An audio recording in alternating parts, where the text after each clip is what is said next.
PR's top pros talk making PR a better place, featuring Trey Ditto, CEO of Ditto PR. And here's your host, Doug Simon. Trey, you focus quite a bit on making PR a better place. Can you maybe share a little bit of your journey to get to where you are now as CEO to give the viewers some context? Yeah, definitely. A lot of how we created Ditto and how I kind of thought about, could I be doing this better than the PR firms I worked at, was really based on the experiences I had at other PR firms. And there were some good ones, but there were some areas that I thought could be improved, to put it lightly. I think first of all, we were on way too many accounts. And so internally we were burned out, spread thin, never really had an opportunity to go deeper with a client. And it was very like day to day, week to week. Right. And so that was the first thing I saw, was like, there wasn't really a kind of a deeper approach to a client's PR. Yeah, I'd love to jump in on that point, because it's really such an important point. I try and encourage my team members to share, like, hey guys, I don't want you overwhelmed because you're not going to do your best work. A lot of times there's hesitancy among people to share when they're just like have too much, because then they're worried how they'll be viewed, oh, they can't hack it, etc. So how do you get around that and encourage people to communicate when they need more help, so to your point, they can do their best work? So the easiest way to succeed isn't about having good ideas, it's about having good teams.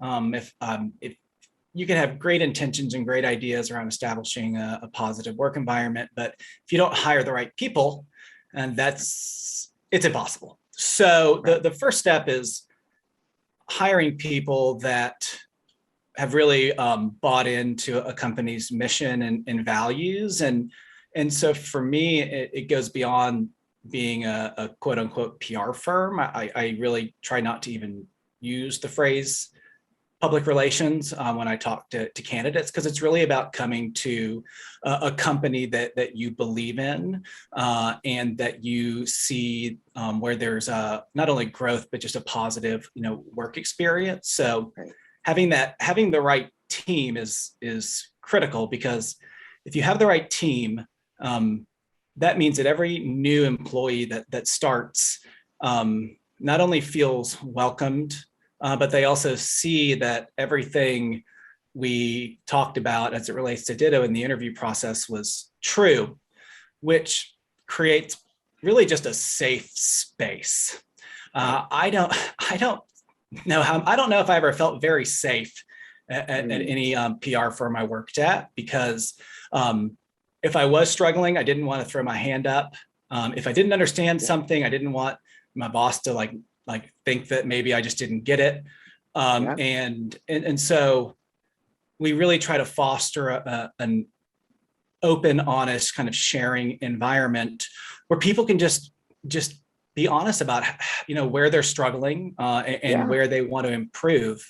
And it really goes back to treating employees like humans.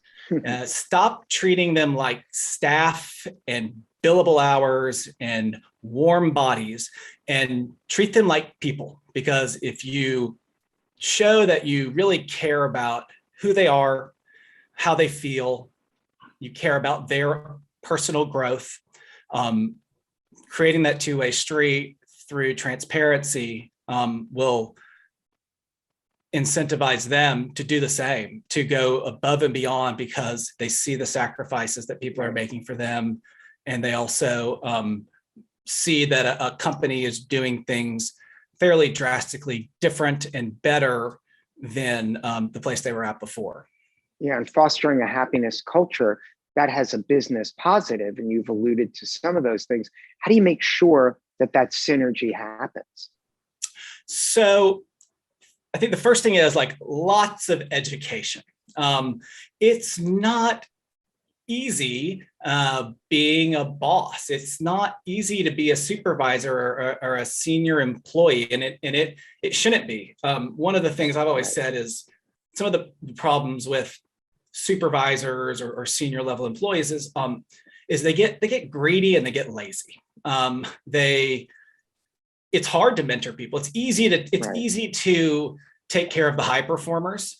It takes time to either bring up underperformers or mid-level people that need a helping hand, and also like it's a competitive industry, so you're probably always kind of like you'd much rather talk to your boss than a junior staffer. You'd much rather talk to the CEO and show him or her how smart you are than have to manage someone's time with them. So the first thing is just establishing like leaders in the company that are willing to do what I would call is just expected work of a senior level person. Right. But there is then a level of accountability to that, right? And that's kind of where I think I kind of come in is establishing like best practices for being, a leader, and what that means in terms of accountability and being a hands-on leader versus like a passive manager. I always say like, just keep going backwards in your search for the root, because then you'll find out that, and like, especially COVID, like you'll find out like, well, people are stressed. No one performs good under stress.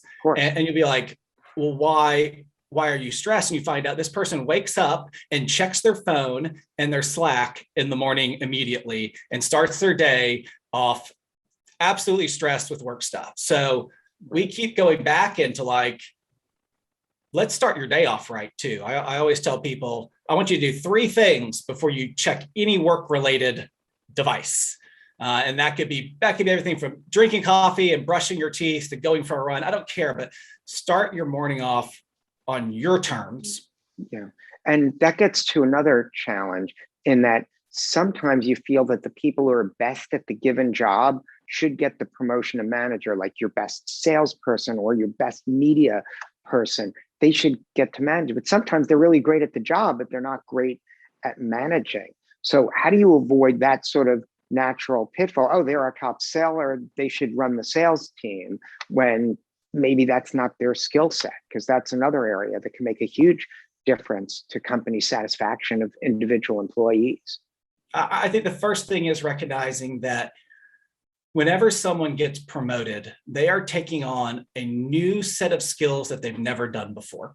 You could be my best media relations person, and then when I ask you to manage a team, you've never really done that before. Right. And so, first of all, never making the assumption that the person you're giving work to knows how to do it, because they probably don't. I found historically, if I say, I need you to do this, go, that it never gets done the right way. Whereas if I say, hey, here's what you're expected to do. Let's talk about how you do that. Let's talk about where your concerns are, where you think your strengths are, and like what success looks like, whether it's the growth of someone, new responsibilities, an assignment. You want to like identify what's our end goal here, and then what's the timeline, the process to accomplish that. Again, like moving the ball down the field instead of just saying, hey, you're responsible for all this work now, go get it. Yeah. Now, being a successful CEO like yourself, that usually combines a lot of different skill sets. You're good at what the job is. You're good at helping clients. You're good with people. You're good at management. Sometimes a trap can be there's an expectation that everyone else is the same good. Oh, they're great at one thing, they'll be good at everything else. It's a challenge. But are there responsibilities on the employee to make sure that they're getting the best guidance, to put themselves in the best position for success and for happiness and being a positive contributor? I think it's hard for employees to identify throughout their career in real time what they are good and what they aren't good at. There's this expectation in PR that you just kind of move up the ladder and you manage people, and then you manage big accounts. And it's just like, and so you ask someone who's going from a SAE to an AD, what do you want to do? And they're going to give the same answer as every other AD, because that's just what they think, right. And sometimes you have to do a little trial and error and start testing that stuff out. So on one hand though, like knowing when to play to people's strengths, and also knowing not to give them so much work in that step up that like they can't handle it. and I think especially in a remote work environment, but probably just in even if we were all back to work and happy, it's about understanding how people learn. If I were to just write something out and say, hey, like, this is how you do a funding announcement. Some people could read that and be totally fine. Other people like me, I'll read a page in a book and I'll stop and be like, what did I just read? I can't even remember that. So when you're if you want to keep employees and you want them to stay and grow at your company, you have to understand that, like, you have to teach them, and everybody learns differently. And so whether that's audio, visual, experience, group setting, one-on-one, really thinking about all the different ways that I could teach this person how to do this job. Because it gets back to, if I spend more time than most people in the beginning, and I put more thought into how I can train this person, that is going to save me a ton of time in the long term. And especially with remote, I could get on a call with someone and be like, okay, here's how we're going to do influencers. And that's one way to do it, but there's just no way that person is going to internalize it and therefore even remember it when it's time to actually do it. A lot to dig through in this conversation. Thanks so much, Trey, and continued success. Thank you.